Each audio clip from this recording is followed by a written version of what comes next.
rangoñ yaa ngi rogalaat yo bedd baa ngi fees jël ak nit di tambambaalu ñi di tooñee di ba merci beaucoup amul problème amul problème Beuz mu ngi noonu certes fu ne Beuz MC wax un activiste et tout mais en dehors de tout ça Beuz MC bu ñu koy wax marque de fabrique mooy c'est un rappeur aussi rap mu lan musique mooy lan c'est pour la di génnee loo xam ne dafay dalal xelu nit ñi di leen delloo yaa ngi dégg di leen féexal léegi Leuz côté musique foo si tollu Beuz mooy li ma la wax déggoon nañ fi tamit benn projet avant Melokaan dama lay dagg foofu déggoon nañ fi Beuz Leuz Meuz waaw dëgg la trois kii bi dëgg la loolu ñooñu sont des frères waaw say ay xarit lañ ay wëlër lañ li gars yi di wax ay am di jàmm lañ musique sax liyeewuñu man ak ñoom ñooñu dépassé nañ affaire sound quoi Meuz Leuz Beuz xam nga maa leen saluer de passage samay bro lañ ay réel nigga lañ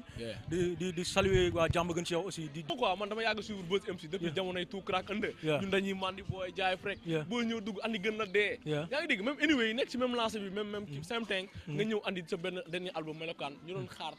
pour man dama gis ne Beuz MC dafa war a dépasser niveau bu mu toll ci wàllu hip hop parce que jàmm gën ku koy wax Kayda basam Beuz moo ko moom fii rappeur boo fi wax boo nee jàmm gën benn rappeur de si xel yi njëkk a dem nga ne Beuz MC waaw xam nga li may wax gars yi des fois rek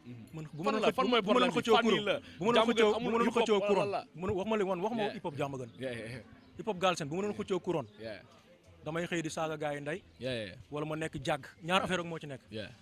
da ngay nekk rappeur boo xam koo xool classe ko wala nga dem dugg ci lobby yi nekk góor jigéen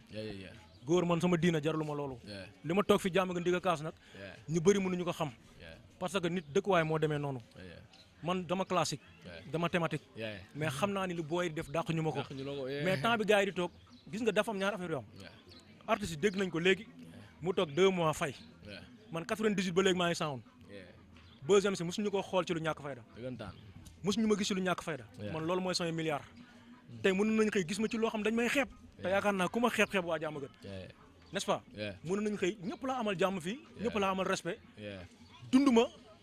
leneen loo xam ni carrément Beuz xam nga même dafa am benn rappeur bu ñuy woowee Samba Peuzzi même coowaan bi la dëkk dafa wax benn wax ju am solo man wax boobu baat boobu ci laa ko jàppee ba léegi dane dëkk ko ñu cité di révélo ñu dëkk cité kon donc loolu dafa nekk benn loolu dafa am lu ma neex si moom chaque fois da koy insisté di ko wax ne booy bi gën a siiw ci Sénégal jàmm gën la dëkk kon donc dafa porté drapeau am mën naa ne kon donc am moom mu ngi lay jàppale ci combat bi parce que booy la boo xam ne tey jii am na niveau popularité yëg na mais à chaque fois day rappelé ne gars yi que ne jàmm gën laa dëkk mais teew leen tous bu rêver tous de venir à jàmm gën waaw booy Samba li may wax si moom sax du bëri tuuti parce que dafa mës a def benn geste bu nice boo xam ne jarul sax ma koy wax si chaîne bi quoi ma yaakaar ne fa la yem je pense que sama caravane dama dox bu mbëkk booy def geste bu nice génn jënd CD geste boobu noonu dafa raar ci nu aar nit gis na la ngay ñëw moom c'est un artiste ngay dugg gaalem wala moom toog la jaay metti beneen bi ci des mooy lu ma koy conseillé mooy bu mu déglu na liggéey parce que ñëpp mënuñu bokk melokaan quoi melokaan ñëpp mënuñu bokk melokaan booy bi na liggéey am na ay jeunes talents yi nekk fii yoo xam ni appui rek moo leen dese ay booy bloc 16 kon donc bëri na moo kon donc label yi nekk fii dem nañ ci flow ëpp ba finalu lu bëri boo yaa ngi dugg ci maanaam booy boo leen seetaanee concert underground bi nekk boo leen seetaanee concert da ngay dem ba da ngay kii man sama génération ñu bëri découragé moo tax ñu bàyyi dañoo amoon talent maanaam ci dëkkuwaay bi la sànq yaa ngi koy wax waaw milieu bi la quoi milieu bi moo tax xam nga ñu bëri tey concentré wuñ ci hip hop yaa ngi naa ma sax fii dëkku lamb la nga xam la fii dëkku stress la parce que bu neexoon nag loisir day am tey African Challenge yéen fi ngeen dëkk jak saaw war na leen dégg comme ni ñuy déggee Pikini n'est-ce pas kon donc loolu yëpp dafa feeñ ci dimension yëpp tey doo fi dégg benn Sadio Mané parce que terrain yëpp gars yi dañu koo jaay doo fi dégg benn góor gi si Dieng parce que terrain basket bi boobu ba léegi mënuñu ko tabax clôturer ko muy am ay entraînement nocturne chaque année ñu ne dugal nañ fa benn nangam de million su ma waa ji ngir yàlla laay wasul rasul yi lu ñëpp bokk boo ko lekkee du la jural jàmm